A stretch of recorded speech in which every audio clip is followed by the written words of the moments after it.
Bonjour à tous. Ce matin, je vais vous parler des murs. Depuis toujours, les hommes y cherchent à bâtir des murs, les êtres humains. De la muraille de Chine, en passant par la ligne Maginot, censée protéger la France de l'Allemagne nazie lors de la Deuxième Guerre mondiale, avec le succès qu'on lui connaît, au mur de Berlin. L'histoire des hommes est ainsi remplie de murs. Les murs restent encore très populaires aujourd'hui si vous regardez les infos, et les projets de murs sont nombreux et même populaires parfois en politique, en passant de Jérusalem jusqu'à la frontière mexicaine. Pourtant, l'histoire, elle nous enseigne que la capacité des murs à tenir leurs promesses est plutôt limitée. Elle nous enseigne aussi que ces murs ont des conséquences sur nous et sur ceux qui vivent autour de ces murs. Par exemple, en Allemagne, à l'époque du mur de Berlin, les psychiatres ont dû inventer un mot, l'expression « les malades du mur ». Je vous épargnerai la prononciation allemande, pour parler des très nombreux cas de problèmes psychiatriques, psychologiques qui étaient rencontrés dans le Berlin-Est et dont la cause était le mur. Ce mur d'ailleurs qu'il ne fallait pas appeler mur, mais barricade antifasciste, encore un mur censé protéger les gens. Alors pourquoi, malgré les enseignements de l'histoire, les murs exercent encore aujourd'hui sur nous un attrait si puissant? La Bible nous parle de ce style de mur et nous met en garde contre ses conséquences. Vous êtes en train de vous dire, mais qu'est-ce que je fais là? Je ne suis pas maçon, je n'ai pas de projet de bâtir un mur entre chez moi et mes voisins pour le moment, bien que peut-être certains seraient tentés. Qu'est-ce que ça a à faire avec moi, cette histoire de mur qu'il raconte? Le texte que je vous propose aujourd'hui peut quand même vous concerner en cette rentrée ou après un été où vous avez pu avoir peut-être pour un certain nombre d'entre vous un repos bien mérité. Vous avez repris le chemin du travail et vous vous affairez à tout un tas de choses. Ce texte que je vais prendre parle de gens qui sont aussi affairés dans leur travail, affairés à construire des briques, des murs et une tour. Vous me voyez venir. Et peut-être qu'alors que vous avez repris un certain nombre de vos activités, il va vous falloir écouter avec une grande attention l'avertissement de ce texte pour vérifier que vous aussi, nous aussi, moi aussi, nous ne sommes pas finalement en train de construire des murs. Genèse, chapitre 11, au verset 1 jusqu'au verset 9. À cette époque-là, tous les hommes parlaient la même langue et tenaient le même langage. Lors de leur migration depuis l'Est, ils découvrirent une vaste plaine dans le pays de Shinéar et ils s'y établirent. Ils se dirent les uns aux autres, « Allons, moulons des briques et cuisons-les au four. » Ainsi, ils employèrent les briques comme pierre et le bitume leur servit de mortier. Puis ils dirent, « Allons, construisons une ville et une tour dont le sommet atteindra le ciel. Alors notre nom deviendra célèbre et nous ne serons pas disséminés sur l'ensemble de la terre. » L'Éternel descendit pour voir la ville et la tour que les hommes construisaient. Il dit alors, « Ils forment un seul peuple, parlant tous la même langue, et voilà ce qu'ils ont entrepris de faire. Maintenant, quel que soit leur projet, rien ne les empêchera de les réaliser. Allons, descendons et brouillons là leur langage pour qu'ils ne se comprennent plus entre eux. » Et l'Éternel les dissémina loin de là sur toute la terre. Ils cessèrent donc la construction de la ville. C'est pourquoi on l'appela Babel, parce que là, l'Éternel avait confondu le langage des hommes de toute la terre, et c'est de là qu'il les a dispersés sur toute la terre. Des hommes sont affairés à construire une ville, la ville de Babylone, ses murailles, une tour. Et dans ce texte, on voit bien que ces murs, cette muraille, cette tour sont plutôt prometteurs et donnent des promesses à ces constructeurs. protection contre la peur d'être dispersé, renom, gloire. Et on pourrait, au premier regard, se mettre à juger un peu sévèrement le peuple de Babylone, se dire qu'ils sont orgueilleux dans ce qu'ils veulent atteindre, peut-être même, ils cherchent la célébrité, tout un tas de choses. Et je crois que ce serait les juger un petit peu vite et que leurs motivations sont finalement assez légitimes. Nous avons tous besoin d'être connus, reconnus, et nous avons besoin aussi de nous sentir en sécurité. Le problème dans ce texte, c'est qu'ils vont chercher à le faire sans Dieu, et même en résistant à l'appel de Dieu qui les a invités à se répandre sur cette terre. Alors, l'attrait et les promesses de ces murs sont grands, et même Dieu doit reconnaître que ce qu'ils sont en train d'entreprendre, il doit reconnaître la puissance de l'entreprise qu'ils sont en train de faire. Dieu fait ce constat, personne ne pourra les empêcher de faire tout ce qu'ils auront décidé. Et Babylone va exercer pendant plusieurs millénaires un attrait sur tous leurs voisins et sur le monde entier de l'époque. Pendant plusieurs millénaires, Babylone va bâtir un empire qui en inspirera beaucoup d'autres. Et ne croyons pas que nous aussi, nous sommes immunisés contre l'attrait et la tentation de ce que Babylone a à nous offrir, nous qui vivons en exil, en Babylone aussi. Babylone représente le monde. Alors il faut nous poser la question, que cherchons-nous à accomplir? À quoi consacrons-nous notre temps et notre énergie? Et quelles sont nos motivations derrière? Quels sont dans nos vies les murs, les tours en construction? Et que nous promettent-ils? Quand j'aurai fini mes études, je serai enfin heureux ou autre chose? Quand j'aurai cette promotion pour laquelle je travaille tant depuis tellement longtemps, je pourrai être enfin fier de moi? Quand j'aurai ce nouveau contrat, ma vie sera plus sûre, meilleure. Quand j'aurai ce montant d'argent sur mon compte en banque, je serai tranquille. Et on serait tous capables de compléter cette phrase et la rendre nôtre. Le texte dénonce habilement les promesses de nos constructions humaines. Dans le texte, la traduction française rend le fait que quand Dieu descend, il vient voir la tour et la ville qu'ils bâtissent. Littéralement, c'est qu'ils avaient bâti. La tour est finie d'être construite. La ville, par contre, est encore en effervescence et il y a toujours à construire. Malgré le fait qu'ils ont fini leur tour, le paradoxe, c'est qu'ils n'ont pas atteint le ciel.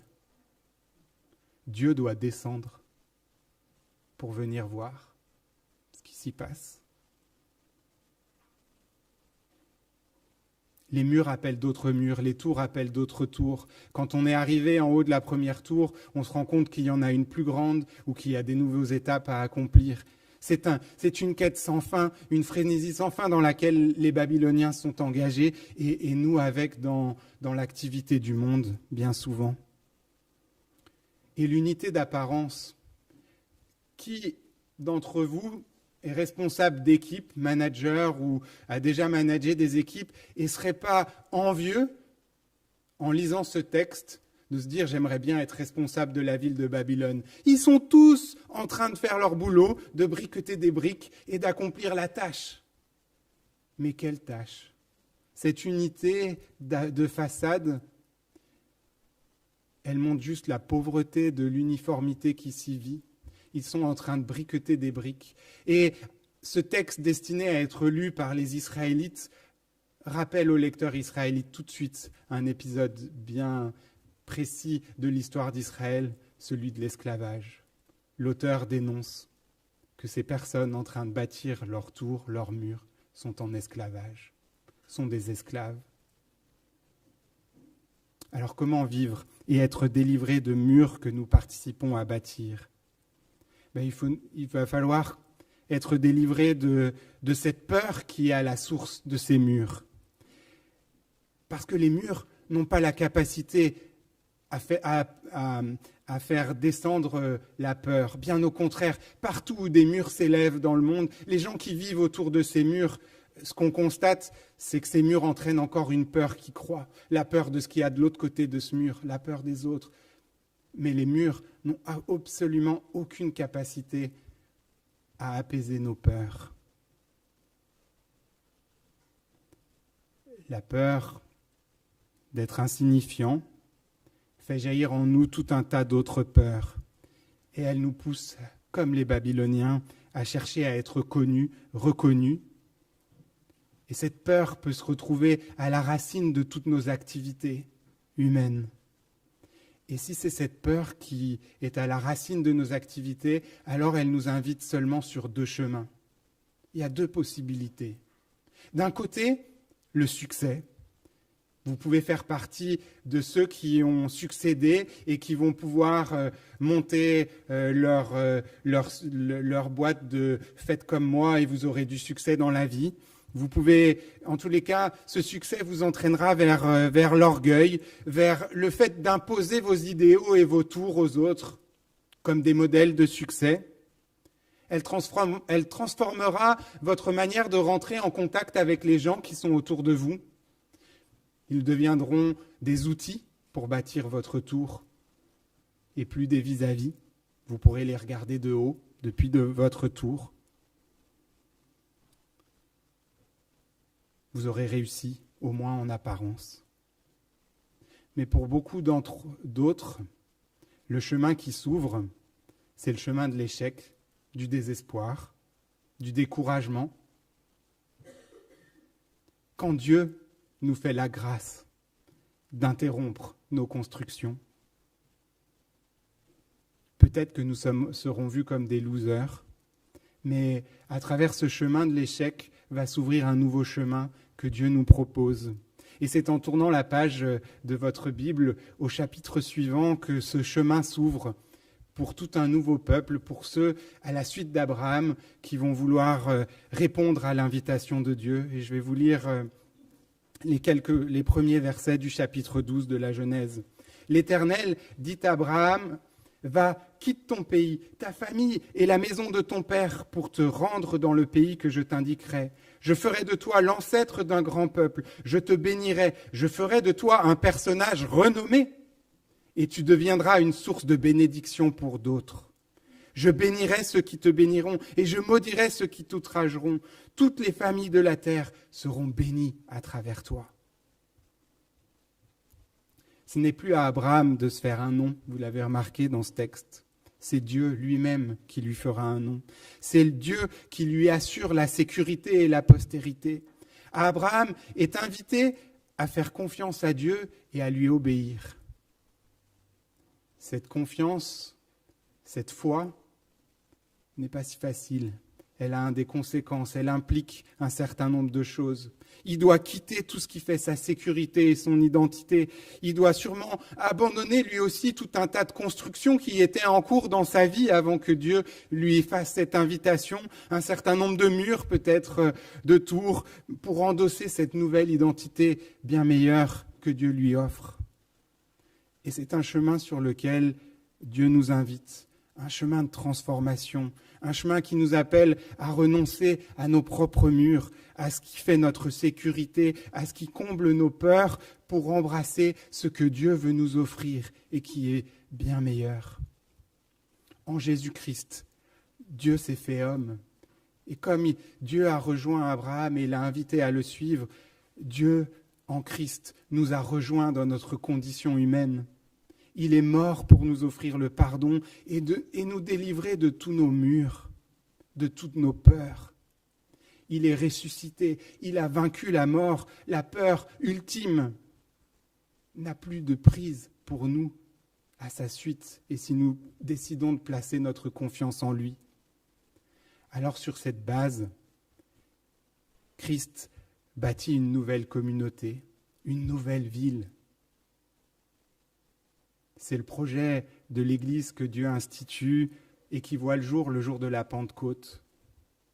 À l'inverse de Babel, c'est un lieu en Jésus-Christ où nous pouvons chacun dans nos différences, à la Pentecôte, plutôt que d'être les langues soient brouillées et qu'on n'arrive plus lié à la confusion, lors de la Pentecôte, chacun dans sa propre langue peut recevoir le message et l'invitation de Dieu à le suivre. Cette invitation personnelle, la richesse de cette nouvelle communauté qui est créée, de cette nouvelle ville en construction que Dieu entreprend à la Pentecôte est extraordinaire. Elle ne nous demande pas de nous uniformiser, de nous contraindre, soit à imposer nos tours, ou soit à accepter la tour que ceux qui sont plus puissants que nous veulent nous faire accepter. Mais nous pouvons y entrer dans cette communauté avec la liberté.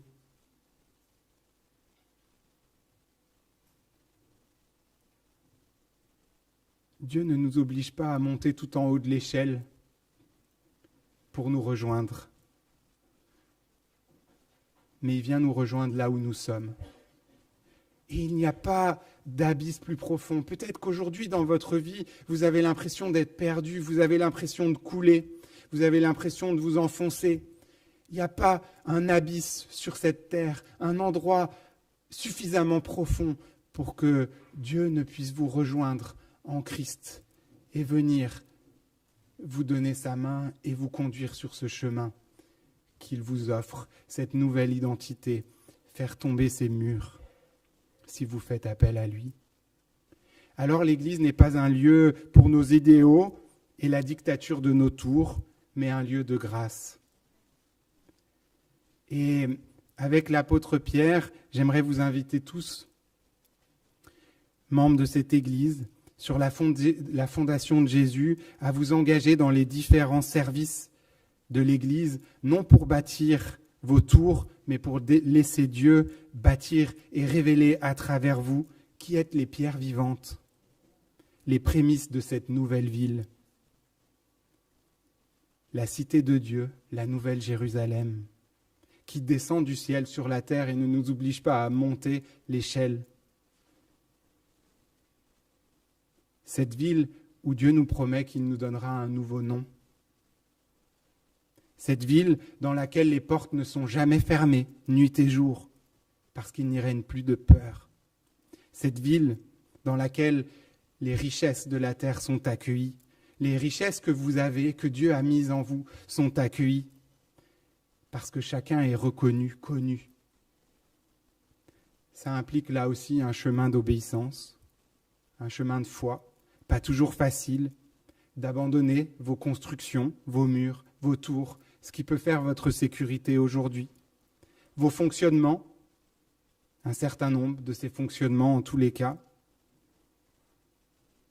Et l'Église est le lieu pour vivre ce chemin et pour traverser et pour marcher sur ce chemin de transformation, pour apprendre à construire non par la peur, mais par l'amour, pour offrir ce que nous avons, non pour briller ou pour imposer nos tours et prouver quelque chose, mais par l'amour et en réponse à l'amour de Dieu.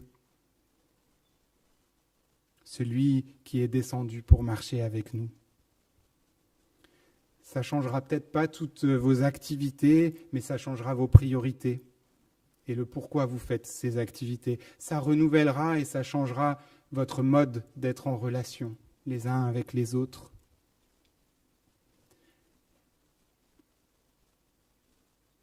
Êtes-vous prêts à faire tomber ces murs et à être vus tels que vous êtes ? Sommes-nous prêts à ne plus laisser la peur nous cacher derrière ces murs, ces tours si épuisantes à construire ?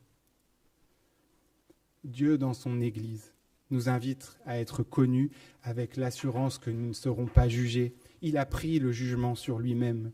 Il nous invite sur un chemin de transformation, non pour devenir tous uniformes, mais pour devenir réellement nous-mêmes, cette personne qu'il a façonnée, qu'il a créée et qu'il appelle à lui, libérée de l'esclavage du conformisme. Nous devons apprendre à renoncer au fonctionnement de Babel, et c'est aussi dans l'Église que nous pouvons apprendre à renoncer à ce fonctionnement. Et pour cela, nous avons besoin les uns des autres. Ce n'est pas un chemin toujours facile, c'est un chemin où on a besoin d'être repris régulièrement. repris par nos pasteurs, repris par les responsables dans les ministères où on peut s'engager, non pas pour nous rabaisser, et nous n'avons pas ce risque d'être rabaissés, mais pour nous faire grandir. Nous ne devons pas avoir peur de ne pas être à la hauteur, et ça ne doit pas nous empêcher de nous engager. Peut-être que parfois, nous ne serons pas à la juste place, et ça peut être douloureux de trouver sa place, ça peut être tout un cheminement.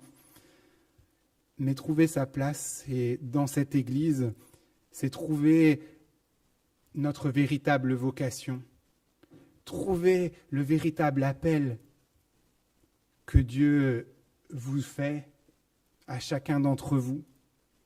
C'est ainsi que vous serez connus véritablement, non pour vos murs et vos tours, mais pour qui vous êtes.